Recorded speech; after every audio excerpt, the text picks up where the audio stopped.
ইউসাহিলুন নাযআ, মৃত্যুর আগে মৃত্যুর যন্ত্রণা হয় কিনা বলেন তো ভাই? মৃত্যুর যন্ত্রণা হয় না? হয় না? হয় না? হয়। এই মৃত্যুর যন্ত্রণাকে সহজ করে দিবে যদি আপনি মিসওয়াককে নিজের জিন্দেগীর আমল বানায় ফেলেন। সুবহানাল্লাহ। মৃত্যুর যন্ত্রণা সহজ করে দিবে। এরপর ইমামরা লিখেন আরেকটা ফজিলত, সেটা হচ্ছে ওয়ায়ুযাক্কিরু বিশ-শাহাদাতি ইনদাল মাউত, মৃত্যুর সময় আপনার মুখ দিয়ে কালিমা বের হয়ে যাবে। সুবহানাল্লাহ। কি বের হবে? কি বের হবে? কালিমায়ে শাহাদাত, লা ইলাহা ইল্লাল্লাহ মুহাম্মাদুর রাসূলুল্লাহ সাল্লাল্লাহু আলাইহি ওয়াসাল্লাম। আর রাসূল করিম সাল্লাল্লাহু আলাইহি ওয়াসাল্লামের হাদিস আছে না, মান কানা আখিরু কালামিহি লা ইলাহা ইল্লাল্লাহ দাখালাল জান্নাহ, যার সর্বশেষ কালিমা হবে লা ইলাহা ইল্লাল্লাহ, সে কি জান্নাতি। সে কি ভাই বলেন? জান্নাতি। তাহলে মিসওয়াক করার ফজিলত আছে না নাই? আছে।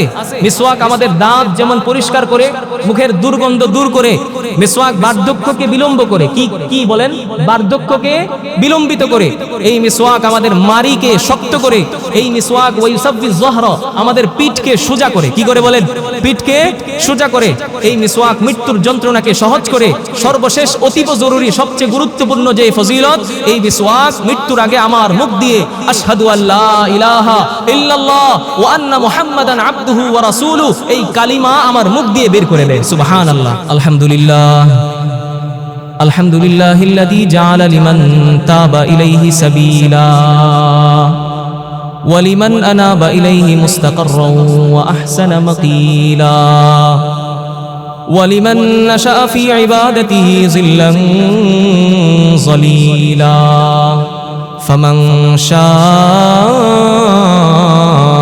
আত্তাখাযা ইলা রাব্বিহি সাবিলা وأشهد أن لا إله إلا الله وحده لا شريك له تعظيما وتبجيلا وأشهد أن سيدنا ومولانا محمدا عبده ورسوله وكفى به إماما ودليلا صلى الله عليه وعلى آله وصحبه وسلم تسليما كثيرا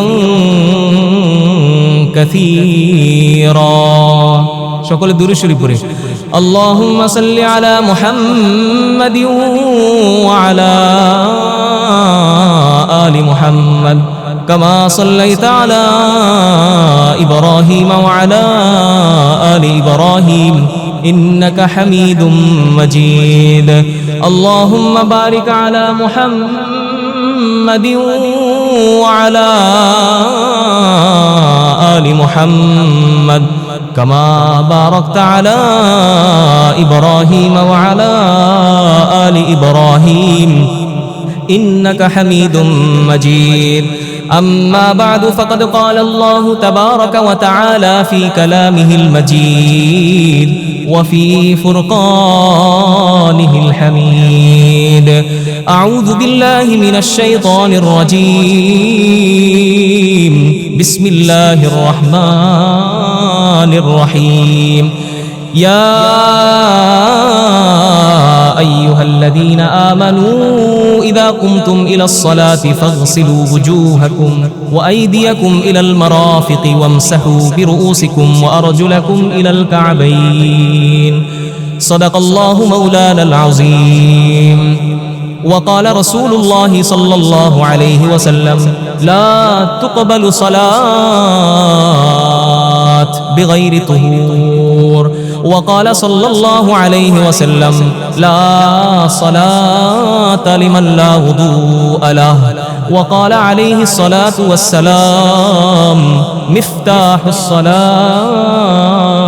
الطهور أو كما قال عليه الصلاة والسلام الحمد لله ঐতিহ্যবাহী উত্তর তিতাস নদীর চর নতুন বাড়ির উদ্যোগে আয়োজিত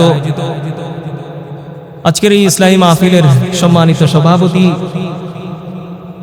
প্রধান অতিথি, আজকের এই মাহফিলের প্রধান বক্তা, সারা বাংলার আলোড়ন সৃষ্টিকারী, দ্বিতীয় সিদ্দিকী খ্যাত হযরত মাওলানা আব্দুল কাইয়ুম মুরাদনগরী দামাত বারাকাতুহুম, আরো যারা অন্যান্য উলামায়ে কেরাম এখানে এসে আপনাদের সামনে গুরুত্বপূর্ণ আলোচনা করেছেন, প্রত্যেককে জানাই মুবারকবাদ।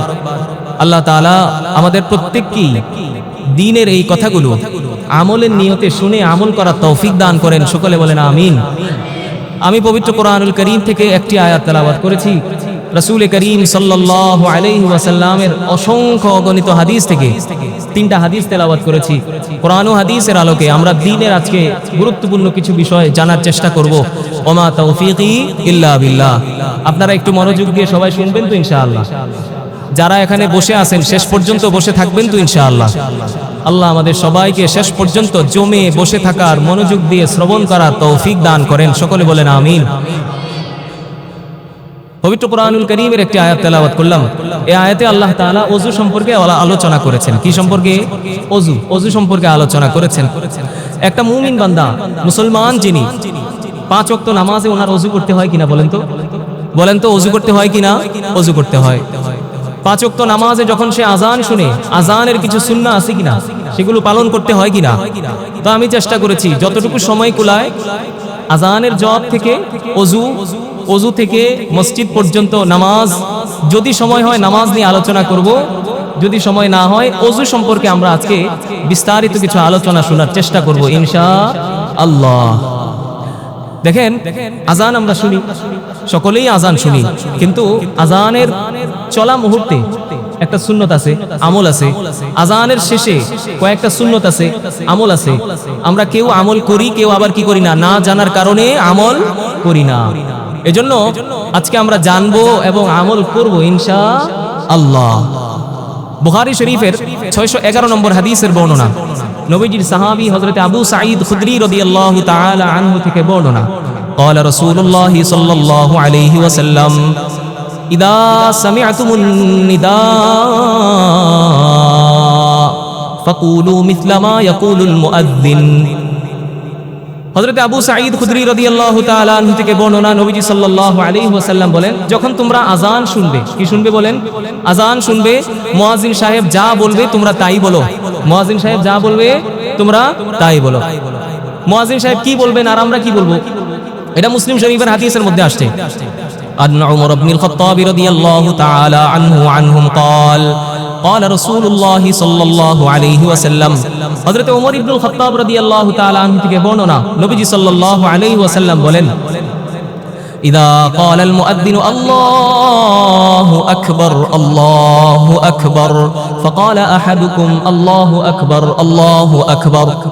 দেখেন, মুয়াজ্জিন সাহেব যা বলবে আমরা তাই বলবো। হযরত ওমর ইবনে আল-খাত্তাব রাদিয়াল্লাহু তাআলা আনহুর এই হাদিস থেকে বোঝা যায়, রাসূল করিম সাল্লাল্লাহু আলাইহি ওয়াসাল্লাম বলেন, মুয়াজ্জিন সাহেব যখন আল্লাহু আকবার বলবে তোমরাও সাথে সাথে কি বলো?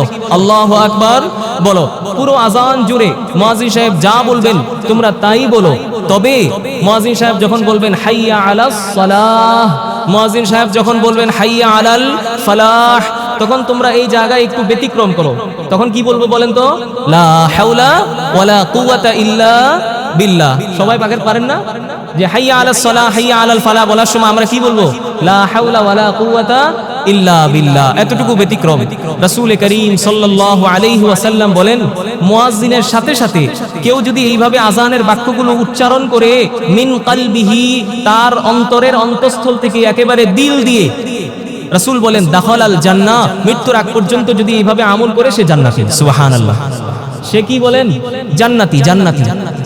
আল্লাহ আমাদের সবাইকে আমল করার তৌফিক দান করেন। এটা হচ্ছে আজানের সময় রানিং একটা সুন্নত। আজানের পরবর্তী সুন্নতগুলো কি কি? মুসলিম শরীফের হাদিসে আসছে, ক্বালা রাসূলুল্লাহ সাল্লাল্লাহু আলাইহি ওয়াসাল্লাম, আল্লাহর নবী সাল্লাল্লাহু আলাইহি ওয়াসাল্লাম বলেন, ইদা সামি'তুমুন নিদা ফাকুলু মিসলা মা ইয়াকুল। নবীজি বলেন, যখন তোমরা আজান শুনবে মুয়াজ্জিন সাহেব যা বলবে তোমরা তাই বলো। এখানে আজানের পরবর্তী আমলগুলো, সুন্নাহগুলো বলে দিচ্ছেন নবীজি সাল্লাল্লাহু আলাইহি সাল্লাম। নবীজি বলেন, মুয়াজ্জিনের আজান শেষ, সুম্মা সাল্লু আলাইয়া। নবীজি সাল্লাল্লাহু আলাইহি সাল্লাম বলেন, তোমরা মুয়াজ্জিনের আজান শেষে আমি নবীর উপর দরুদ পাঠ করো। কি পাঠ করো বলেন? দরুদ পাঠ করো। হযরতে কাব ইবনে উজরা, নবীজির একজন সাহাবী, বুখারীর বর্ণনা আসছে, কাব ইবনে উজরা রাদিয়াল্লাহু তাআলা আনহু নবীজি সাল্লাল্লাহু আলাইহি ওয়াসাল্লামকে জিজ্ঞেস করেছেন, কাইফা নুসাল্লি আলাইক ফাকাইফা নুসাল্লিমু আলাইকা ইয়া রাসূলুল্লাহ। নবীজি সাল্লাল্লাহু আলাইহি ওয়াসাল্লাম, আপনার উপর দরুদ ও সালাম কিভাবে পাঠ করব? তখন নবীজি সাল্লাল্লাহু আলাইহি ওয়াসাল্লাম বলছেন, ওই যে দুরূদ ইব্রাহিম যেটা আমরা কি করি নামাজের ভিতরে পাঠ করি না, আল্লাহুম্মা সাল্লি আলা মুহাম্মদ ওয়া আলা আলি মুহাম্মদ কামা সাল্লাইতা আলা ইব্রাহিম ওয়া আলা আলি ইব্রাহিম ইন্নাকা হামিদুম মাজিদ, শেষ পর্যন্ত। এটা হচ্ছে সবচেয়ে গুরুত্বপূর্ণ, সবচেয়ে ফজিলতপূর্ণ দুরূদ। কি এটা? আল্লাহুম্মা সাল্লি আলা মুহাম্মদ। নবীজি বলেন আজান শেষ হয়ে গেছে, তোমরা কি করো? দুরূদ পাঠ করো। কোন দুরূদ? দুরূদ ইব্রাহিম তোমরা কি করো? পাঠ করো। 2 নাম্বার, নবীজি সাল্লাল্লাহু আলাইহি ওয়াসাল্লাম বলেন সুম্মা সালু লিয়াল ওয়াসিলা ফাইন্নাহা দারাজাতুন ফিল জান্নাহ। নবীজি সাল্লাল্লাহু আলাইহি ওয়াসাল্লাম বলেন দরুদ পাঠ করা শেষ, তোমরা এখন আমি নবীর উপর, আমি নবীর জন্য ওয়াসিলা প্রার্থনা করো। কি প্রার্থনা? ওয়াসিলা প্রার্থনা করো। ওয়াসিলা কাকে বলে? নবীজি সাল্লাল্লাহু আলাইহি ওয়াসাল্লাম বলেন ফাইন্নাহা দারাজাতুন ফিল জান্নাহ। ওয়াসিলা হচ্ছে জান্নাতের একটি মর্যাদার নাম। কিসের নাম বলেন তো? জান্নাতের একটি মর্যাদার নাম।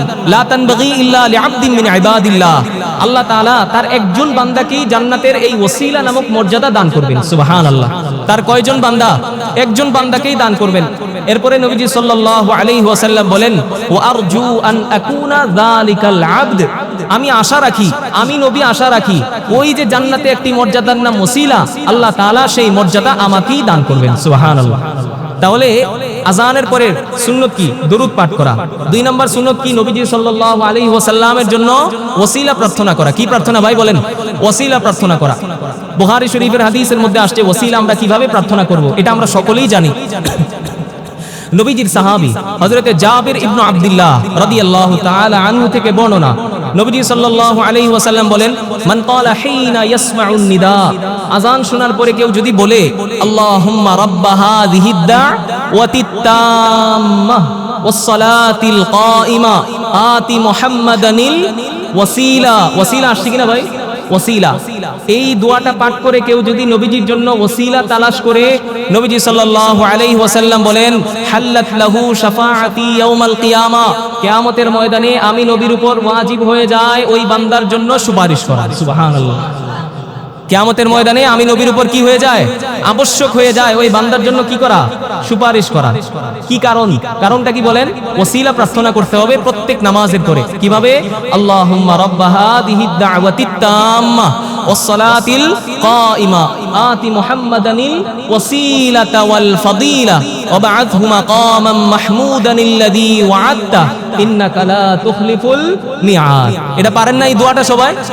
এই দোয়াটা যদি কেউ আজানের পরে পড়তে পারেন, নবীজির জন্য জান্নাতের যেই মর্যাদার নাম ওসিলা, এই ওসিলা তালাশ করতে পারেন, নবীজি বলেন কিয়ামতের ময়দানে যখন গুনাহের কারণে তুমি ছুটাছুটি করতে থাকবে, আমি নবীর সুপারিশের প্রয়োজন হবে, ওই দিন এই আমলের কারণে আমি নবীর উপর আবশ্যক হয়ে যাবে তোমার জন্য সুপারিশ করা। সুবহানাল্লাহ। তাহলে এই দোয়ার মাধ্যমে ওসিলা প্রার্থনা করবেন তো ইনশাআল্লাহ। আল্লাহ আমাদের সবাইকে আজানের সময় রানিং দোয়া করা, আজানের পরে সর্বপ্রথম দরুদ পাঠ করা, এরপরের আমল নবীজির জন্য এই দোয়াটার মাধ্যমে ওসিলা প্রার্থনা করা তৌফিক দান করেন। সকলে জোরে বলেন আমিন। এভাবে ওসিলা প্রার্থনা করতে হবে। এরপরে আজানের জবাব দেওয়া শেষ, এখন আমরা কি করি বলেন তো? ওযু করি না? কথা বলেন, ওযু করি কিনা? ওযু করতে যাই। ওযুর ভিতরে অনেক গুরুত্বপূর্ণ অনেক আলোচনা আছে। আমরা তো, আপনারা সকলেই তো ওযু পারেন, ওযু পারেন না? ওযু সকলেই পারেন, কিন্তু কার ওযু কতটুকু সুন্নত তরিকায় হইতেছে কিনা আজকে আমরা একটু জানি। আল্লাহ আমাদের সবাইকে ওযু সম্পর্কে এই আলোচনাটা শোনার পর আমল করার তৌফিক দান করেন। সকলে বলেন আমিন। দেখেন, ওযুর শুরুতে সর্বপ্রথম সুন্নত হচ্ছে মিসওয়াক করা। কি করা বলেন? মিসওয়াক করা। দেখেন ভাই, তিরমিজি শরীফের 1 নম্বর হাদিস, 3 নম্বর হাদিস, আবু দাউদ শরীফের 101 নম্বর হাদিস, ইবনে মাজাহ হাদিস আছে। রাসূল করিম সাল্লাল্লাহু আলাইহি ওয়াসাল্লাম বলেন, যেগুলো আমি খুতবাতে তেলাওয়াত করেছি, নবীজি বলেন লা তুকবালু সালাত বিগাইরি তুহুর। আপনি যদি ওযু না করেন, আপনার এই নামাজ আল্লাহর দরবারে কি হবে না বলেন তো? কবুল হবে না। 2 নম্বর নবীজি বলেন লা সালাতা লিমান লা উযু আলা। যার ওযু নাই তার নামাজও নাই। নবীজি সাল্লাল্লাহু আলাইহি ওয়াসাল্লাম 3 নম্বরে বলেন মিফতাহুস সালাতি আত-তুহুর। দরজা খোলার জন্য চাবির প্রয়োজন হয় কিনা বলেন তো? চাবির প্রয়োজন হয় কিনা? নবীজি সাল্লাল্লাহু আলাইহি সাল্লাম বলেন তোমার এই নামাজকেও যদি আল্লাহর কাছে কবুল করাইতে চাও, তাহলে তোমাকে এই কি করতে হবে বলেন? ওযু করতে হবে। কি করতে হবে? ওযু করতে হবে। তাহলে ওযু ছাড়া কি নাই? কোনো উপায় নাই। যে কোনো ইবাদত, আপনি কোরআন তেলাওয়াত করবেন, ওযু করতে হবে। নামাজ পড়বেন, ওযু করতে হবে। এজন্য ওযুটা আমাদের বিশুদ্ধ হইতেছে কিনা, নবীর সুন্নত তরিকায় হচ্ছে কিনা, সেটাও আমাদের জানা দরকার আছে না নাই? আছে। দেখেন ওযুর শুরুতে সর্বপ্রথম সুন্নাহ, ওযুর শুরুতে সর্বপ্রথম সুন্নাত মিসওয়াক করা। কি করা ভাই বলেন? মিসওয়াক করা। আমি যদি এখন আপনাদেরকে জিজ্ঞেস করি কার কার কাছে মিসওয়াক আছে, কার কার কাছে মিসওয়াক আছে, হাত তুলতে পারবেন? এখানে নাই বাড়িতে আছে এমন কেউ আছেন যে আমার কাছে মিসওয়াক আছে তবে এখানে নাই বাড়িতে আছে এমন কেউ আছেন? মিসওয়াক মিসওয়াক মিসওয়াক বাড়িতে আছে, বাড়িতে আছে। ভাই দেখেন মিসওয়াক এমন একটি অবহেলিত সুন্নত, অবহেলিত সুন্নত, অথচ রাসূলুল্লাহ সাল্লাল্লাহু আলাইহি সাল্লাম বুঝ হওয়ার পর থেকে 63 বছরের জিন্দেগিতে নবী করিম সাল্লাল্লাহু আলাইহি ওয়াসাল্লাম জিন্দেগির একবারও তিনি মিসওয়াক ছাড়েন নাই। আর আমার 30 বছর 40 বছর 50 বছর পেরিয়ে গিয়েছে, আমি এখনো মিসওয়াক ধরিও নাই। কথা বুঝেন নাই ভাই? এখানে এমন অনেক মানুষ পাওয়া যাবে যারা জিন্দেগিতে একবার মিসওয়াক কি করে নাই, ধরে নাই, অথচ 63 বছরের জিন্দেগিতে নবীজি মিসওয়াক কি করেন নাই ভাই বলেন? ছাড়েন নাই। এই সুন্নতটা পালন করার দরকার আছে না নাই? আওয়াজ দিয়ে বলতে হবে আছে না নাই? আছে। ওযুর শুরুতে এই সুন্নতটা আদায় করবেন সবাই, নামাজের শুরুতে এই সুন্নতটা পালন করবেন সবাই, ঘরে ঢোকার পরে সর্বপ্রথম সুন্নত ছিল মিসওয়াক করা, এটা পালন করবেন সবাই ইনশাআল্লাহ। বলতে পারি কিনা ভাই ইনশাআল্লাহ? আগামীকাল থেকে একটা গাছের ডাল, নিম পাতা আছে না, নিম গাছ আছে না, এই নিম গাছের ডাল দিয়ে একটা মিসওয়াক বানায় ফেলবেন, সারা জিন্দেগি আমল করবেন ইনশাআল্লাহ। পারবেন তো ভাই ইনশাআল্লাহ? নিয়ত করতে পারি তো ইনশাআল্লাহ? আল্লাহ আমাদেরকে আমল করার তৌফিক দান করেন। দেখেন আবু দাউদ শরীফের হাদিস আসছে, আম্মা জান হযরতে আয়েশা রাদিয়াল্লাহু তাআলা আনহা থেকে বর্ণনা, তিনি বলেন রাসূল করিম সাল্লাল্লাহু আলাইহি ওয়াসাল্লাম كان النبي صلى الله عليه وسلم لا يرقد من ليل ولا نهار فيستيقظ الا يتوسك قبل ان يتوضا। নবীজি সাল্লাল্লাহু আলাইহি সাল্লাম রাতেও ঘুমাইতেন, দিনেও ঘুমাইতেন। দিনে রাতে যখনই তিনি ঘুম থেকে জাগ্রত হইতেন, নবীজি ওযুর পূর্বে মিসওয়াক করতেন। ওযুর পূর্বে কি করতেন ভাই বলেন? মিসওয়াক করতেন। তাহলে ওযুর পূর্বে মিসওয়াক করাটা কি সুন্নাহ? ওযুর পূর্বে মিসওয়াক করাটা কি বলেন? সুন্নাহ। ওযুর পূর্বে মিসওয়াক করা সুন্নাহ। মিসওয়াকের অনেক অনেক ফজিলত আছে। আমাদের ইমামরা 70টার উপরে, হ্যাঁ কতটার উপরে? 70টার উপরে মিসওয়াকের ফজিলত বর্ণনা করেছেন। আমাদের ইমামরা 70টার উপরে মিসওয়াকের ফজিলত রয়েছে। তার মধ্যে সবচেয়ে গুরুত্বপূর্ণ, অতি গুরুত্বপূর্ণ, অতীব জরুরি যেই দুইটা ফজিলত, এটা আমি আপনাদেরকে বলি। এক নাম্বার, ইউসাহিলুন নাজআ, মৃত্যুর আগে মৃত্যুর যন্ত্রণা হয় কিনা বলেন তো ভাই? মৃত্যুর যন্ত্রণা হয় না, হয় না, হয় না, হয়। এই মৃত্যুর যন্ত্রণাকে সহজ করে দিবে যদি আপনি মিসওয়াককে নিজের জিন্দেগির আমল বানায় ফেলেন। সুবহানাল্লাহ। মৃত্যুর যন্ত্রণা সহজ করে দিবে। এরপর ইমামরা লিখেন আরেকটা ফজিলত, সেটা হচ্ছে ওয়া ইউযাক্কিরু বিশ-শাহাদাতি ইনদাল মাউত, মৃত্যুর সময় আপনার মুখ দিয়ে কালিমা বের হয়ে যাবে। সুবহানাল্লাহ। কি বের হবে? কি বের হবে? কালিমায়ে শাহাদাত, লা ইলাহা ইল্লাল্লাহ মুহাম্মাদুর রাসূলুল্লাহ সাল্লাল্লাহু আলাইহি ওয়াসাল্লাম। আর রাসূল করিম সাল্লাল্লাহু আলাইহি ওয়াসাল্লামের হাদিস আছে না, মান কানা আখিরু কালামিহি লা ইলাহা ইল্লাল্লাহ দাখালাল জান্নাহ, যার সর্বশেষ কালিমা হবে লা ইলাহা ইল্লাল্লাহ, সে কি জান্নাতি। সে কি ভাই বলেন? জান্নাতি। তাহলে মিসওয়াক করার ফজিলত আছে না নাই? আছে। মিসওয়াক আমাদের দাঁত যেমন পরিষ্কার করে, মুখের দুর্গন্ধ দূর করে, মিসওয়াক বার্ধক্যকে বিলম্ব করে। কি কি বলেন? বার্ধক্যকে বিলম্বিত করে। এই মিসওয়াক আমাদের মাড়িকে শক্ত করে। এই মিসওয়াক ওয়াইসাব্বিজ যহরা, আমাদের পিঠকে সোজা করে। কি করে বলেন? পিঠকে সোজা করে। এই মিসওয়াক মৃত্যুর যন্ত্রণাকে সহজ করে। সর্বশেষ অতীব জরুরি সবচেয়ে গুরুত্বপূর্ণ যে ফজিলত, এই মিসওয়াক মৃত্যুর আগে আমার মুখ দিয়ে আশহাদু আল্লা ইলাহা ইল্লাল্লাহ ওয়া আন্না মুহাম্মাদান আবদুহু ওয়া রাসূলুহু, এই কালিমা আমার মুখ দিয়ে বের করে দেয়। সুবহানাল্লাহ। ভাই আমার কথা বুঝতেছেন না সবাই? হ্যাঁ, মিসওয়াক করবেন তো ইনশাআল্লাহ? হ্যাঁ। দেখেন মৃত্যুর আগে কালিমা নসিব হবেই না, হবে না কেন? আবু দাউদ নাসাই শরীফের হাদিস আসছে, হযরত আয়েশা রাদিয়াল্লাহু তাআলা আনহা বলেন, আস-সিওয়াকু মাতহারাতুন লিল ফামি ওয়া মারদাতুন লির রাব্বি, কেউ যদি মিসওয়াক করে, মিসওয়াক যেমন আমার মুখকে পবিত্র করে, আমার মুখের দুর্গন্ধ দূর করে, তেমনি ভাবে এই মিসওয়াক আল্লাহর সন্তুষ্টি অর্জন করায়। সুবহানাল্লাহ। আমি দুইটা কথা আপনাদেরকে বলি। এক নাম্বার, আল্লাহর প্রতি আমি সন্তুষ্ট, আমি আল্লাহর প্রতি কি বলেন? সন্তুষ্ট। দুই নাম্বার, আল্লাহ তাআলা আমার প্রতি সন্তুষ্ট। এই দুই কথার মধ্যে গুরুত্বপূর্ণ কোনটা বলেন তো? আমি আল্লাহর প্রতি সন্তুষ্ট, আরেকটা হইছে আল্লাহ আমার প্রতি সন্তুষ্ট। এই দুইটার মধ্যে গুরুত্বপূর্ণ কোনটা? আল্লাহ তাআলা আমার প্রতি কি সন্তুষ্ট। কথা বুঝেন নাই? হ্যাঁ, এই মিসওয়াক যদি কেউ করে, আল্লাহ তাআলা তার প্রতি সন্তুষ্ট হয়ে যান। সুবহানাল্লাহ। মারদাতুল লির রাব্বি, আল্লাহ তার প্রতি কি হয়ে যান বলেন? সন্তুষ্ট হয়ে যান। সারা জিন্দেগীর আমল ছিল মিসওয়াক, আল্লাহ তার প্রতি সন্তুষ্ট। মৃত্যুর আগে তার মুখ দিয়ে কালিমা নসিব হওয়াটাই তো স্বাভাবিক ভাই, কথা ঠিক কিনা? কথা ঠিক কিনা বলেন? মৃত্যুর আগে তার মুখ দিয়ে কালিমা বের হওয়াটাই স্বাভাবিক, কেননা সারা জীবন সারা জিন্দেগি সে মিসওয়াক করেছে, আল্লাহ সন্তুষ্টি অর্জন করেছে। এজন্য কবি বলেছেন, মাল্লাহুল মাওলা ফালাহুল কুল। দুনিয়ার জমিনে থাকতে আল্লাহ যার প্রতি সন্তুষ্ট হয়ে গেল, দুনিয়ার জমিনে থাকতে আল্লাহ তাআলা যার আপন হয়ে গেল, পুরো দুনিয়া কেমন যেন তার হয়ে গেল। সুবহানাল্লাহ, পুরো দুনিয়া কেমন যেন তার হয়ে গেল। আবার কবি আরো একটু বিস্তারিত সুন্দরভাবে বলেছেন, যত মেরা তো সব মেরা, ফলক মেরা জমি মেরি, अगर एक तो नहीं मेरा तो कोई शै नहीं मेरी। তিনি বলেন, जो तू मेरा तो सब मेरा। আয় আল্লাহ, আপনি যদি আমার প্রতি সন্তুষ্ট হয়ে যান, আপনি যদি আমার আপন হয়ে যান, কেমন যেন পুরো দুনিয়ায় আমার, আসমান আমার, জমিন আমার, সূর্য আমার, চন্দ্র আমার, পুরো দুনিয়ায় কেমন যেন আমার আমার লাগে। কথা বুঝতে পারছেন? আল্লাহ যদি কি হয়ে যায়, আমার প্রতি সন্তুষ্ট হয়ে যায়। अगर एक तो नहीं मेरा, আয় আল্লাহ, আপনি যদি আমার প্রতি সন্তুষ্ট না হন, আল্লাহ আপনি যদি আমার প্রতি রাজি খুশি না হন, তাহলে পুরো দুনিয়া কি আমার জন্য কিছুই না। এই কথাটা সহজভাবে আমরা এইভাবে বলি যে পুরো দুনিয়া তুমি পেয়ে গেলে, আল্লাহকে পাইলা না, কোনো কিছুই পাইলা না, তুমি পুরো দুনিয়ায় পাও নাই, আল্লাহকে পেয়ে গেছো, পুরো দুনিয়া কেমন যেন তুমি পেয়ে গেছো। ভাই কথা বুঝতেছেন নি আমার? হ্যাঁ, এজন্য আল্লাহ সন্তুষ্টি অর্জন করার জন্য কি করা বলেন? মিসওয়াক করা। ভাই আমরা এই জিন্দেগি মুসাফিরের জিন্দেগি, কিসের জিন্দেগি বলেন? মুসাফিরের জিন্দেগি। আমরা সবাই ক্ষণস্থায়ী জিন্দেগিতে আছি। একটা মানুষ কুমিল্লা থেকে ঢাকা যাবে, সে মুসাফির কিনা? তার স্থায়ী কোনো বাড়ি আছে? নাই, সে সেখানে মুসাফির, ক্ষণস্থায়ী ভাবে যায় আবার চলে আসে।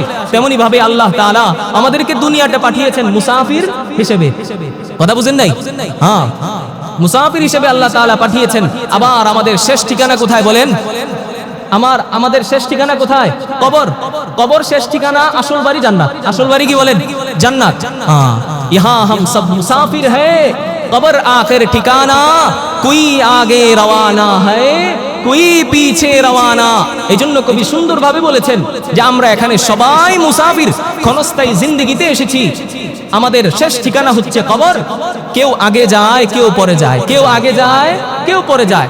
আমার প্রিয় ভাইরা, আমার যুবক ভাইরা, আপনারা অনেকেই মনে করতে পারেন আমার তো এখনো দাড়ি উঠে নাই, আমার তো এখনো বয়স হয় নাই, আমার তো এখনো দাড়ি সাদা হয় নাই, এজন্য আমি নামাজ পড়বো না, আমি অবৈধভাবে অশ্লীলতা, বেহায়াপনা, উলঙ্গপনা করে চলবো। এখন আমি গুনাহকে গুনাহ মনে করব না, গুনাহকে হালাল মনে করে গুনাহ করতেই থাকবো। এক পর্যায়ে যখন আমার দাড়ি পেকে যাবে, আমার শরীরের যেই মাংসগুলো এগুলো যখন কি হয়ে যাবে, একেবারে পাতলা হয়ে যাবে, তখন আমি আল্লাহর ইবাদত করব। ভাই আপনাদের কাছে একটা প্রশ্ন, কবরের সামনে দাঁড়ায়ে কবরকে জিজ্ঞেস করেন, ও কবর, তুমি কি 3 বছর 4 বছরের শিশুকে গ্রহণ করেছো? কবর বলবে, হ্যাঁ, আমি 3 বছর 4 বছরের শিশুকেও গ্রহণ করেছি।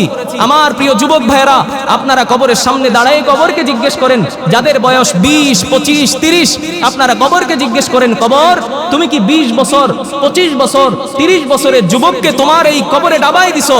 কবর বলবে, হ্যাঁ, আমি 20 বছর, 25 বছর, 30 বছরের যুবককে ওই কবরে কি করছি? ডাবাই দিছি। আবার কবরকে যদি আপনাদের মতো বৃদ্ধ 60 বছর, 70 বছরের বৃদ্ধ, 90 বছরের বৃদ্ধরাও যদি জিজ্ঞেস করেন, কবর একই উত্তর দিবে, হ্যাঁ, আমি 60 বছর, 70 বছর, 90 বছরের বৃদ্ধকে ওই কবরে কি করছি ভাই? ডাবাই দিছি। কথা বুঝেন নাই? হ্যাঁ, এজন্য কবরের ক্ষেত্রে আপনি ছোট হন, আপনি যুবক হন, আপনি বৃদ্ধ হন, তার কাছে এমন কোনো মাসালা নাই।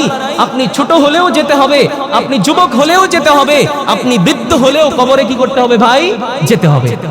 এজন্য রাসূল করিম সাল্লাল্লাহু আলাইহি ওয়াসাল্লাম বলেছেন, আমার উম্মতি মা বাইনা 60 ইলা 70 ওয়া আকাল্লুহুম মান ইয়াজুজু যালিকা। নবীজি সাল্লাল্লাহু আলাইহি ওয়াসাল্লাম বলেন, এখানে 70 বছরের উপরে বয়স আছে কারো? 70 বছরের উপরে বয়স কারো আছে? 70-এর উপরে যদি বয়স থাকে তাহলে মনে করবেন এটা আল্লাহর পক্ষ থেকে একটা বোনাস। কি বলেন? বোনাস পাইতেছেন। নবীজি বলেন, আমার উম্মতের বয়স 60 থেকে 70 পর্যন্ত। কত বলেন? 60 থেকে 70 পর্যন্ত। নবীজি বলেন, ওয়া আকাল্লুহুম মান ইয়াজুজু যালিকা, খুব কম সংখ্যক মানুষই আছে যারা এই 70 বছর, 60 বছর অতিক্রম করতে পারে। কথা বুঝেন নাই? খুব কম সংখ্যক মানুষকেই দেখবেন 60-70 বছর কি করতে পারে? অতিক্রম করতে পারে।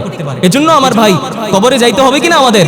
হ্যাঁ, হযরতে ওসমান ইবনে আফফান রাদিয়াল্লাহু তাআলা আনহু একজন খাদেম ছিলেন, হানি তার নাম। তিনি হাদিস বর্ণনা করতেছেন, তিরমিজির হাদিস আসছে।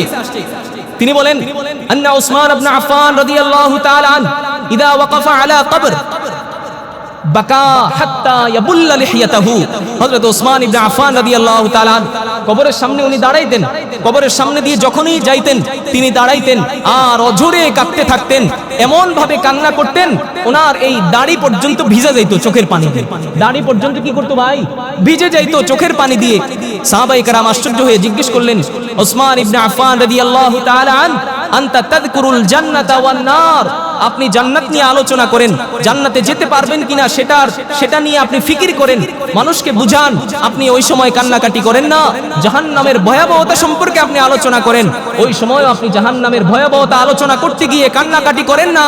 তবে কি মিন হাদা, কবরের সামনে দাঁড়ায়ে ওসমান ইবনে আফফান আপনি কেন কান্নাকাটি করেন? ওসমান ইবনে আফফান কেন আপনি কান্নাকাটি করেন? হযরত ওসমান ইবনে আফফান রাদিয়াল্লাহু তাআলা আনহু বলেন, সামিআতু রাসূলুল্লাহি সাল্লাল্লাহু আলাইহি ওয়াসাল্লাম ইয়াকুল, আমি নবীজিকে বলতে শুনেছি, ইন্নাল কবরা আউয়ালু মানজিলিন মিন মানাজিলিল আখিরাহ, কবরের অনেকগুলো ঘাটি হবে। কি হবে বলেন? অনেকগুলো ঘাটি হবে, অনেকগুলো ধাপ হবে। এই কবর সর্বপ্রথম ধাপ, এই সর্বপ্রথম ধাপে ফাইন্না জা মিনহু ফামা বা'দাহু আইসারু মিনহু, এই প্রথম ধাপে যদি কেউ কি হয়ে যায়, উত্তীর্ণ হয়ে যায়, সফল হয়ে যায়, পরবর্তী ধাপগুলো পুলসিরাত মিজান তার জন্য সহজ হয়ে যাবে। কিন্তু এই প্রথম ধাপ কবর নামক এই প্রথম ধাপে যদি কেউ আটকে যায়, ফামা বা'দাহু আসাদ্দু মিনহু, পরবর্তী পুলসিরাত হাসর নাসর, পরবর্তী নেক আমলের পাল্লা ওজন করা এবং পুলসিরাত এগুলো তার জন্য অনেক বেশি কঠিন হয়ে যাবে, কেননা প্রথম ধাপেই কি সে আটকায়। এজন্য এই কবর দেখলে আমার ভয় লাগে এবং এই কবর দেখে দেখে আমি কান্নাকাটি করি। এই কান্নার পানি আমার দাড়ি পর্যন্ত কি করে ভাই ভিজে যায়, এতটা কান্না করতেন। এরপরে হযরত ওসমান ইবনে আফফান বলেন, রাসূল করিম সাল্লাল্লাহু আলাইহি ওয়াসাল্লাম বলেছেন, মা রাআইতু মানজারান কাত্তু ইল্লা ওয়াল কবরু আফজাউ মিনহু, কবরের চেয়ে ভয়ঙ্কর কোন জায়গা আমি কোনোদিন দেখি না।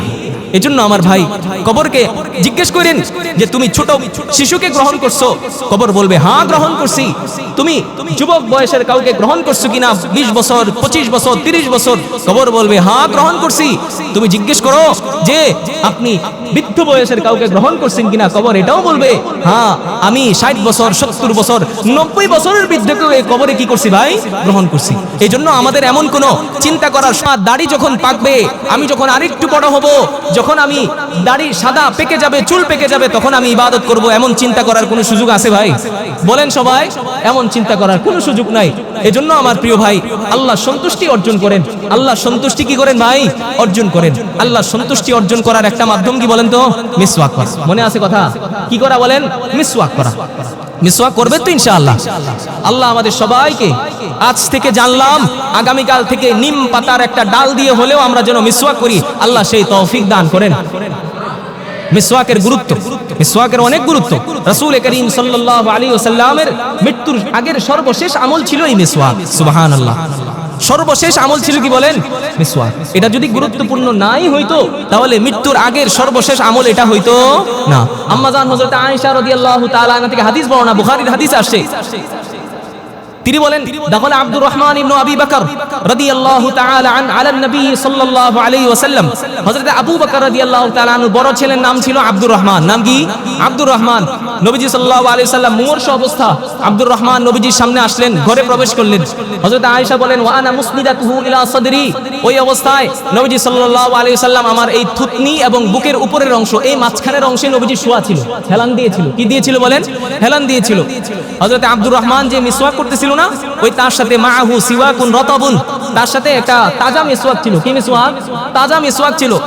হযরত আয়েশা রাদিয়াল্লাহু তাআলা আনহা নবীজির দিকে তাকাইছেন, ফাআবাদাহু রাসূলুল্লাহ সাল্লাল্লাহু আলাইহি ওয়াসাল্লাম বাসারা। আবাদা শব্দ ব্যবহার হয় ওই সময় যখন কোনো ব্যক্তি কোনো একটা জিনিসের দিকে তাকায় আগ্রহ প্রকাশ করে। কি করে বলেন? আগ্রহ প্রকাশ করে। নবীজি আগ্রহ প্রকাশ করছেন, অর্থাৎ এমন ভাবে তাকাইছেন আয়েশা রাদিয়াল্লাহু তাআলা আনহা বুঝছেন যে নবীজি মিসওয়াকের দিকে কি করছেন? আগ্রহ প্রকাশ করছেন। হযরত আয়েশা রাদিয়াল্লাহু তাআলা আনহা নবীজির আগ্রহ বুঝে ফাআখাযতু সিওয়াক, আয়েশা বলেন আমি ওই আব্দুর রহমান থেকে এই মিসওয়াকটা নিলাম, ফাকাদিমতুহু, এই মিসওয়াক কামড়ায়ে চিবায়ে নরম করে দিলাম নবীজি সাল্লাল্লাহু আলাইহি সাল্লামকে। সুবহানাল্লাহ। কি করছেন? চিবায়ে নবীজিকে দিবেন। সুম্মা দাফাতু ইলান নবী সাল্লাল্লাহু আলাইহি সাল্লাম, নবীজি সাল্লাল্লাহু আলাইহি সাল্লাম মিসওয়াক করলেন। এমন মিসওয়াক করেছেন, হযরত আয়েশা বলেন, মা রাআইতু রাসূলুল্লাহি সাল্লাল্লাহু আলাইহি ওয়াসাল্লাম ইস্তান্না ইস্তিনানান কাত্তু আহসানা মিনহু। নবীজি সারা জীবন আমার সামনে মিসওয়াক করেছেন, আমি দেখেছি, কিন্তু নবীজি সাল্লাল্লাহু আলাইহি সাল্লাম মৃত্যুর আগ মুহূর্তে এমন সুন্দর করে মিসওয়াক করেছেন, জীবনে আমি কোনোদিন এমন সুন্দর করে মিসওয়াক করতে নবীজিকে দেখি নাই। সুবহানাল্লাহ। কথা বুঝতে পেরেছেন? হযরত আয়েশা রাদিয়াল্লাহু তাআলা আনহা বলেন, নবীজি সাল্লাল্লাহু আলাইহি সাল্লাম যখন মিসওয়াক শেষ করলেন, ফামা আদা আন ফারাগা রাসূলুল্লাহ সাল্লাল্লাহু আলাইহি সাল্লাম, নবীজি মিসওয়াক শেষ করার পরে নবীজি সাল্লাল্লাহু আলাইহি সাল্লাম রাফা ইয়াদাহু আও ইসবা, নবীজি ওনার হাত অথবা একটা আঙ্গুল নবীজি আসমানের দিকে উঠাইছেন, উঠায়ে নবীজি তিনটা বাক্য তিনবার, একটা বাক্য তিনবার উচ্চারণ করছেন। কয়টা বাক্য? একটা বাক্য তিনবার উচ্চারণ করছেন। নবীজির সর্বশেষ কালিমা এটা, ফির রাফিকিল আ'লা, ফির রাফিকিল আ'লা, ফির রাফিকিল আ'লা। নবীজি তিনবার এই বাক্যটা উচ্চারণ করেছেন। অর্থ কি? আমি আমার মহান রবের সান্নিধ্যে চলে যাচ্ছি, আমি আমার আল্লাহর কাছে চলে যাচ্ছি। নবীজি আঙ্গুল তুলে, উপরের দিকে আঙ্গুল তুলে নবীজি সাল্লাল্লাহু আলাইহি সাল্লাম এইভাবে বলছেন, সুম্মা কাদা। আয়েশা বলেন, এইভাবে তিনটা বাক্য উচ্চারণ করার পরে নবীজি আল্লাহর ডাকে সাড়া দিয়ে চলে গেছেন। কথা বুঝেন নাই?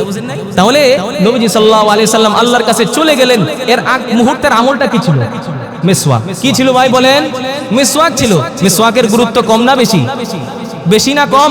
বেশি, অনেক বেশি। দেখেন আরেকটা হাদিস আসছে, রাসূল করিম সাল্লাল্লাহু আলাইহি ওয়াসাল্লাম বলেন, হযরত জিবরাইল আলাইহিস সালাম তো নবীজির কাছে আসতেন ওহী নিয়ে, মা জাআনি জিবরিল ইল্লা আওসানি বিসওয়াক। জিবরাইল আলাইহিস সালাম যতবার আমার কাছে ওহী নিয়ে আসতেন, নবীজি বলেন ওহী নিয়ে আসার সময় হযরত জিবরাইল আলাইহিস সালাম আমাকে বলে গেছেন, মিসওয়াক করেন, মিসওয়াক করেন, মিসওয়াক করেন। প্রত্যেকটা সময় ওহী নিয়ে যখনই আসছেন তখনই বলছেন কি? মিসওয়াক করেন। নবীজি সাল্লাল্লাহু আলাইহি সাল্লাম কি বলেন জানেন?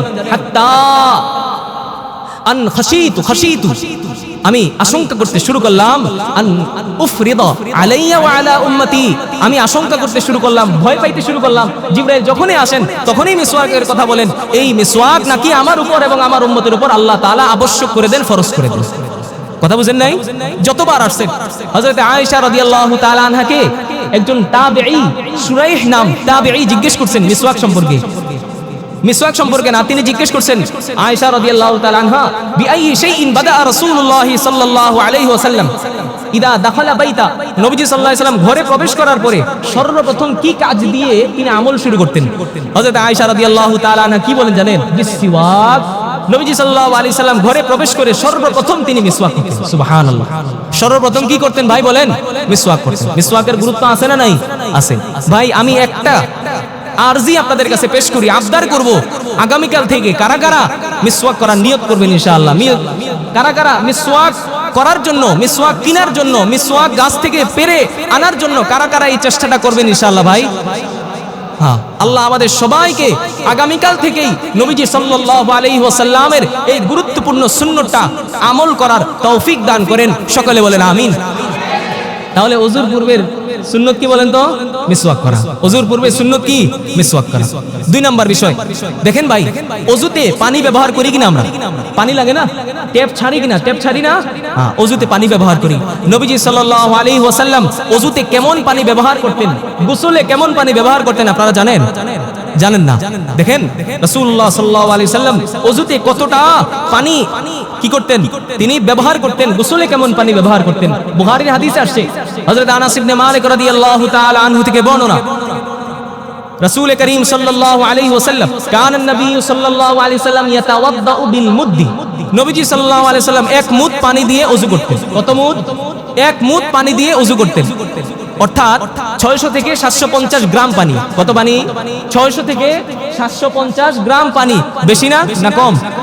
কথা বলেন, আওয়াজ দিয়ে বলেন, কম না বেশি? 600 থেকে 750 গ্রাম পানি কিনা? বেশি না না কম? কম। হ্যাঁ, দেখেন আমরা যখন ওযু করি, ওযুর সময় আমরা ট্যাপ ছাড়ি, আধা বালতি পানি খরচ হয়ে যায়, হয় না ভাই? অপচয় হয় না? হয় না? হয়, অপচয় হয়। নবীজি 600 থেকে 750 গ্রাম পানি দিয়ে ওযু শেষ করে ফেলতেন। গোসল করতেন কতটুকু পানি দিয়ে? নবীজি সাল্লাল্লাহু আলাইহি সাল্লাম গোসল করতেন বিসসা'i ইলা 5 আমদাদ। নবীজি সাল্লাল্লাহু আলাইহি ওয়াসাল্লাম 3 কেজি 750 গ্রাম, কত? 3 কেজি 750 গ্রাম পানি দিয়ে নবীজি গোসল শেষ করে ফেলতেন। কত কেজি? 3 কেজি 750 গ্রাম, অর্থাৎ 5 মুদ পানি দিয়ে নবীজি গোসল করতেন।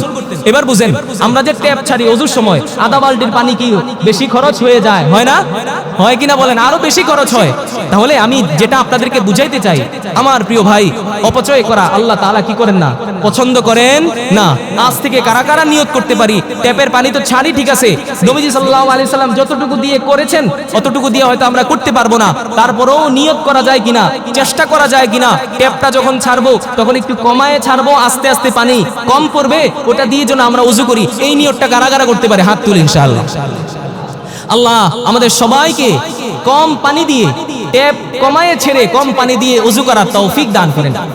এখন আপনাদের মনে, অনেকের মনে প্রশ্ন জাগতে পারে যে হুজুর ওই সময় তো মরুভূমি ছিল, আরবে মরুভূমি ছিল, এই জন্য নবীজি সাল্লাল্লাহু আলাইহি সাল্লাম হিসেব করে পানি ব্যবহার করেছেন, কম পানি ব্যবহার করেছেন, পানি পাবেন না এই জন্য।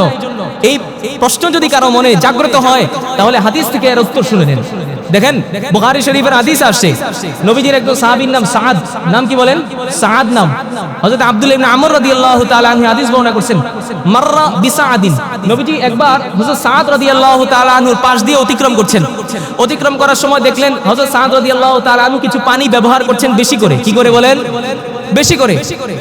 হযরত নবী করিম সাল্লাল্লাহু আলাইহি সাল্লাম বলেন, মা হাদাল ইসরাফ, এই তুমি কেন পানি বেশি ব্যবহার করছো, অপচয় করছো কেন? হযরত নবী করিম সাল্লাল্লাহু আলাইহি ওয়াসাল্লাম এই কথা বলার পরে সাদ রাদিয়াল্লাহু তাআলা আনহু বলেন, আফিল উযুই ইসরাফুন, নবীজি ওযুর পানির মধ্যেও কি ইসরাফ হয়, অপচয় হয়? হযরত রাসূল করিম সাল্লাল্লাহু আলাইহি ওয়াসাল্লাম বলেন, নাম, অবশ্যই অবশ্যই ওযুর পানির মধ্যেও অপচয় হয়। এখন হযরত রাসূল করিম সাল্লাল্লাহু আলাইহি ওয়াসাল্লাম ফর্মুলা বাতলাই দিচ্ছেন, ওয়া ইন কুনতা আলা নাহরিন জারিন, তুমি যদি প্রবাহমান, প্রবাহিত নদী যেখান দিয়ে পানি কি হচ্ছে, প্রবাহিত হচ্ছে, এত এত পানির কাছেও যদি থাকো, তখনও তোমাকে যতটুকু প্রয়োজন ততটুকু পানি তোমাকে কি করতে হবে, ব্যবহার করতে হবে। এর বেশি যদি তুমি ব্যবহার করো, ইন্নাল্লাহা লা ইউহিব্বুল মুসরিফিন, আল্লাহ তাআলা অপচয়কারীদেরকে কি করেন না, পছন্দ করেন না। ইন্নাল মুবাযযিরিনা কানু ইখওয়ানা শায়াতিন, আর যারা অপচয় করে তারা কি? শয়তানের বন্ধু। কিসের বন্ধু বলেন? শয়তানের বন্ধু। এইজন্য মরুভূমি ছিল, পানি কম ছিল, নবীজি কম ব্যবহার করেছেন এটা না, নবীজি পানি অপচয় করেন না, এটা হচ্ছে মূল কথা। এইজন্য নিয়ত করতে পারি কিনা ইনশাআল্লাহ ভাই, যারা যারা আলোচনা শুনতেছেন নিয়ত করতে পারি কিনা ইনশাআল্লাহ? হ্যাঁ, আল্লাহ আমাদের সবাইকে কম পানি ব্যবহার করে ওযু করার তৌফিক দান করেন। এরপরে সুন্নাহ নিয়ত করা। ওযুতে কি করা ভাই? নিয়ত করা। আমরা সকলে নিয়ত করি কিনা? নিয়ত কি মুখে উচ্চারণ করে বলতে হয়? না, অন্তরের সংকল্প, ইরাদাতুল কলব। অন্তরে অন্তরে যদি আপনি ইচ্ছা করেন যে আমি নামাজের জন্য ওযু করতেছি, কোরআন তেলাওয়াতের জন্য ওযু করতেছি, এটাই আপনার নিয়তের জন্য কি যথেষ্ট। এরপরে সুন্নাহ বিসমিল্লাহ বলা। কি বলা? বিসমিল্লাহ বলা। সবাই বিসমিল্লাহ বলেন তো? রাসূল বলেন, লা উযুআ লিমান লাম ইয়াযকুর ইসমাল্লাহ, অর্থাৎ যে ওযুর শুরুতে বিসমিল্লাহ বলল না তার ওযু পূর্ণ হয় নাই। কি হয় নাই বলেন ভাই? বলেন, আপনি তরকারিতে লবণ যদি না দেন তরকারি ভালো হবে? তরকারি ভালো হবে? স্বাদ কি ভালো হবে? হবে না। ওই তরকারি যেমন অপূর্ণ থেকে যায়, তেমনি ভাবে কেউ যদি ওযুর শুরুতে বিসমিল্লাহ না বলে ওই ওযু কি থেকে যায়? অপূর্ণ থেকে যায়। এইজন্য ওযুর শুরুতে কি বলা ভাই? বিসমিল্লাহ বলা। ভাই একটু মনোযোগ দিয়ে কথাগুলো শুনেন, ভাই একটু মনোযোগ দিয়ে কথাগুলো শুনেন। ওযুর শুরুতে কি বলা বলেন? বিসমিল্লাহ বলা। নিয়ত করা, বিসমিল্লাহ বলা। এখন চলেন আমরা সুন্নত তরিকায় কিভাবে ওযু করতে হয় হাদিস থেকে জানি। বুখারী শরীফের হাদিসের মধ্যে আসছে, হযরত ওসমান ইবনে আফফান রাদিয়াল্লাহু তাআলা আনহুর আরেকজন খাদেম ছিলেন হুবরান, নাম কি? হুমরান। তিনি বলেন, আন্না উসমান ইবনে আফফান রাদিয়াল্লাহু তাআলা আন দাআ বিইনাইন, হযরত উসমান রাদিয়াল্লাহু তাআলা আনহু একটা পাত্র আনলেন। পাত্র আনার পরে ফাফরাগা আলা কাফাইহি সালাসা মিরার, তিনি তিনবার হাত ধুইছেন। কতবার? তিনবার হাত ধুয়েছেন।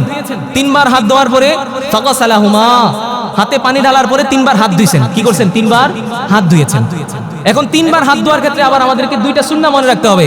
এক নাম্বার, আমরা যখন হাতটা ধুইব এই জায়গায় ডান হাতে আগে কি করব? পানি নিব। ডান হাতে আগে কি করব ভাই? পানি নিব। কেননা রাসূল করিম সাল্লাল্লাহু আলাইহি ওয়াসাল্লাম কানা ইউহিব্বুত তায়ামুনা মাসতাতা, যতটুকু সম্ভব ফি তুহুরিহি ওয়া তানাউলিহি ওয়া তারাজ্জুলিহি, নবীজি সাল্লাল্লাহু আলাইহি ওয়াসাল্লাম পবিত্রতা অর্জনের ক্ষেত্রে, মাথা চিরুনি করার ক্ষেত্রে, জুতা স্যান্ডেল পরিধান করার ক্ষেত্রে নবীজি ডান দিককে কি করতেন? প্রাধান্য দিতেন। তো ওযুর শুরুতে তিনবার হাত ধুইতে হয় কিনা? তো এই জন্য ওযুতে পানিটা যখন নিব ডান হাতে নিব। এই ডান হাতে পানি নিয়ে বাম হাত, ডান হাতে পানি নিয়ে বাম হাত, এভাবে কয়বার? তিনবার। তিনবার। এই হাতটা ধোয়ার সময় আবার আমরা এই আঙ্গুলটা কি করব? খিলাল করব। রাসূল করিম সাল্লাল্লাহু আলাইহি সাল্লাম বলেন, ওযুর সময় ওয়াখাল্লিল বাইনাল আসাবি', তোমরা এই আঙ্গুলগুলো কি করো? এইভাবে খিলাল করো। এই যে এইভাবে কি করব আমরা? খিলাল করবে। কথা বুঝতে পারছেন না? হ্যাঁ। এরপরে হযরত ওসমান রাদিয়াল্লাহু তাআলা আনহু পাত্রের ভিতরে হাত প্রবেশ করাইলেন, ফামাতমাদ, তিনি কি করলেন? কুলি করলেন। কি করলেন বলেন? কুলি কাকে বলে? আপনারা মুখ দিয়ে পানি ঢুকাইলেন আর বের করে ফেললেন, এটাকে কুলি বলে? নাকি ইদখালুল মাই আলাল ফাম ফাতাহরিকুহু, আপনি মুখের ভিতরে পানি প্রবেশ করাবেন ঠিক, ফুস করে ফেলে দিবেন না, মুখটার ভিতরে পানিটাকে নাড়াচাড়া করবেন, এটাকে কি বলে বলেন? কুলি বলে। এটাকে কি বলে? কুলি বলে। হযরত ওসমান রাদিয়াল্লাহু তাআলা আনহু কুলি করছেন। এটা রাসূল কিভাবে ওযু করতেছেন এটা কে দেখাইতেছেন? ওসমান রাদিয়াল্লাহু তাআলা আনহু। এরপরে ওয়াস্তানশাক, হযরত ওসমান রাদিয়াল্লাহু তাআলা আনহু নাক পরিষ্কার করছেন। কি করছেন? নাক পরিষ্কার, নাক পরিষ্কার করছেন। হ্যাঁ, নাক পরিষ্কার করার ক্ষেত্রে আমরা পানি দেই আবার ফেলে দেই, পানি দেই কি করি? ফেলে দেই না, এটা সুন্নাহ না। নাকটা পরিষ্কার করতে হবে, পানি দিয়ে নাকটা ওয়াস্তানসারা পরিষ্কার করতে হবে। এরপরে হযরত ওসমান রাদিয়াল্লাহু তাআলা আন উনি সুম্মা গাসালা ওয়াজহাহু সালাসান, তিনবার ওনার এই মুখমণ্ডল কি করেছেন? ধৌত করেছেন। আওয়াজ দিয়ে কতবার? তিনবার ধৌত করেছেন। মুখমণ্ডল ধৌত করার পরে ওসমান রাদিয়াল্লাহু তাআলা আনহু ওয়া ইয়াদাইহি ইলাল মিরফাকাইন, ওনার যে দুই হাত আছে না, দুই হাত কোনুই পর্যন্ত কি করেছেন? ধৌত করেছেন। মিরার সালাসা মিরার, তিনবার। কতবার? তিনবার। তাহলে মুখমণ্ডল ধোয়া শেষ, হাত কোনুই পর্যন্ত কি ধোয়া শেষ। এখন কি করা? মাথা মাসে। কি করা বলেন তো? মাথা মাসে। আপনারা মাসা করতে পারেন? সুন্নত তরিকায় মাসা করতে পারেন? একজনে একটু দেখান তো কিভাবে মাসা করে। আমি একটু দেখাই ভাই, নবীজি সাল্লাল্লাহু আলাইহি ওয়াসাল্লাম কিভাবে মাথা মাসাই করছেন একটু বলি। হ্যাঁ, দেখেন হযরতে মিকদাদ ইবনে মাদি কারিব রাদিয়াল্লাহু তাআলা উনি বলেন আমি নবীজিকে মাথা মাসাই করতে দেখছি। কিভাবে দেখছেন? তিনি বলেন ফালাম্মা বালাগা মাসহা রাসিহি, নবী যখন মাথা মাসাই করবেন, ওয়াজা কাফাইহি আলা মুকদ্দামি রাসিহি, নবীজি সাল্লাল্লাহু আলাইহি ওয়াসাল্লাম উভয় হাতের যে তালু আছে না, তালু, এটাকে তিনি ফামার রহুমা, উভয় হাতের তালু যেখান থেকে মাথার চুল গজানো শুরু হয়েছে না এখানে আনছেন। এই যে এইভাবে এনে ফামার রহুমা, এই দুই হাতের তালুকে এইভাবে টেনে টেনে তিনি পিছনে আনছেন। কথা বুঝতে পারতেছেন? পিছনে আনছেন। সুম্মা, তারপর হযরতে ওসমান রাদিয়াল্লাহু তাআলা আনহু দেখাইতেছেন নবীজি সাল্লাল্লাহু আলাইহি ওয়াসাল্লাম টেনে টেনে পিছনে এনে এটাকে সুম্মা বাদদালাহুমা ইলাল মাকানিল্লাযী বাদাআ মিনহু, এটাকে আবার তিনি যেখান থেকে শুরু করছেন এখানে নিয়ে আসছেন। এটাকে কি বলে বলেন? মাথা মাসে বলে। এইভাবে মাসা করবেন তো ইনশাআল্লাহ। শুরুতে এই যে এইভাবে নিয়ে হাত্তা বালাগল কফা, অর্থাৎ ঘাড় পর্যন্ত আনছেন। ঘাড় পর্যন্ত আনার পরে তিনি এটাকে আবার টেনে টেনে সামনে আনছেন। এটাকে কি বলে? সুন্নত তরিকায় মাথা মাসা। আজ থেকে এইভাবে সুন্নত তরিকায় মাথা মাসা করবেন তো ইনশাআল্লাহ। মাথা মাসে শেষ।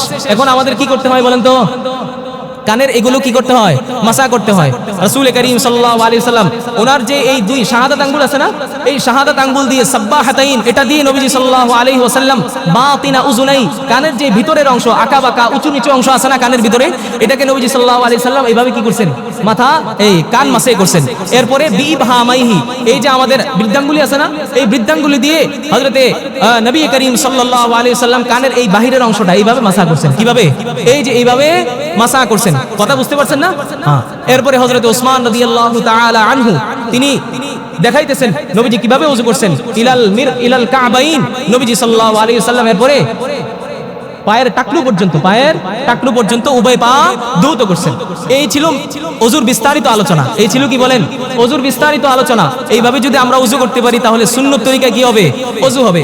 হযরত ওসমান রাদিয়াল্লাহু তাআলা আনহু বলেন কেউ যদি এইভাবে সুন্নত তরিকায় ওযু করে, রাসূলের মুখ থেকে আমি শুনেছি এইভাবে সুন্নত তরিকায় ওযু করে কেউ যদি সুম্মা সাল্লা রাকাতাইন, দুই রাকাত নামাজ আদায় করে, লা ইউহাদ্দিসু ফীহিমা নাফসা, এই দুই রাকাত নামাজ এবং ওযুর মধ্যে কোনো কথাবার্তা না বলে, গুফিরা লাহু মা তাকাদ্দামা মিন যামবিহি, আল্লাহ তাআলা তার পূর্ববর্তী সমস্ত গুনাহ মাফ করে দেন। সুবহানাল্লাহ। পূর্ববর্তী সমস্ত গুনাহ কি করে দেন ভাই বলেন? মাফ করে দেন। ওযু শেষ আমাদের। ওযু শেষ করার পরে একটা সুন্নাত সবাই পালন করবেন, এই আমার কথা শেষ। রাসূল করিম সাল্লাল্লাহু আলাইহি ওয়াসাল্লাম বলেন মান তাওয়াদ্দা ফা আহসানাল উযুআ, কেউ যদি এইভাবে সুন্দর তরিকায় সুন্নত তরিকায় ওযু করে, সুন্দরভাবে ওযু করে, সুম্মা ক্বাল আশহাদু আল্লা ইলাহা ইল্লাল্লাহ ওয়া আশহাদু আন্না মুহাম্মাদান আবদুহু ওয়া রাসূলুহু, ওযুর পরে কেউ যদি এই দোয়াটা পাঠ করে, রাসূল বলেন ফুতিহাত লাহু সামানিয়াতু আবওয়াবিল জান্নাহ, জান্নাতের 8টি দরজা তার জন্য খুলে দেওয়া হয়। সুবহানাল্লাহ। ইয়াদখুলু মিন আইহা শাআ, কিয়ামতের ময়দানে যখন সে কিয়ামতের ময়দানে উপস্থিত হবে, আল্লাহ ফেরেশতাদের মাধ্যমে জানায় দিবেন সে যেই দরজা দিয়ে ইচ্ছে সেই দরজা দিয়ে কি করবে ভাই? প্রবেশ করবে। আল্লাহ আমাদের সবাইকে এইভাবে সুন্নত তরিকায় আযানের সময় যেই সুন্নাহগুলো বললাম, ওযুর সুন্নত তরিকা, এইভাবে সবাই ওযু করার তৌফিক আল্লাহ তাআলা আমাদের সবাইকে দান করেন। যে কথাগুলো বললাম, ওসিকুম ওয়া ইয়া, আমি নিজেকে বলেছি, তারপর আপনাদের সবাইকে বলেছি, আল্লাহ আমাদের সবাইকে আমল করার তৌফিক দান করেন। ওয়া আখিরু দাওয়ানা আলহামদুলিল্লাহি রাব্বিল আলামিন।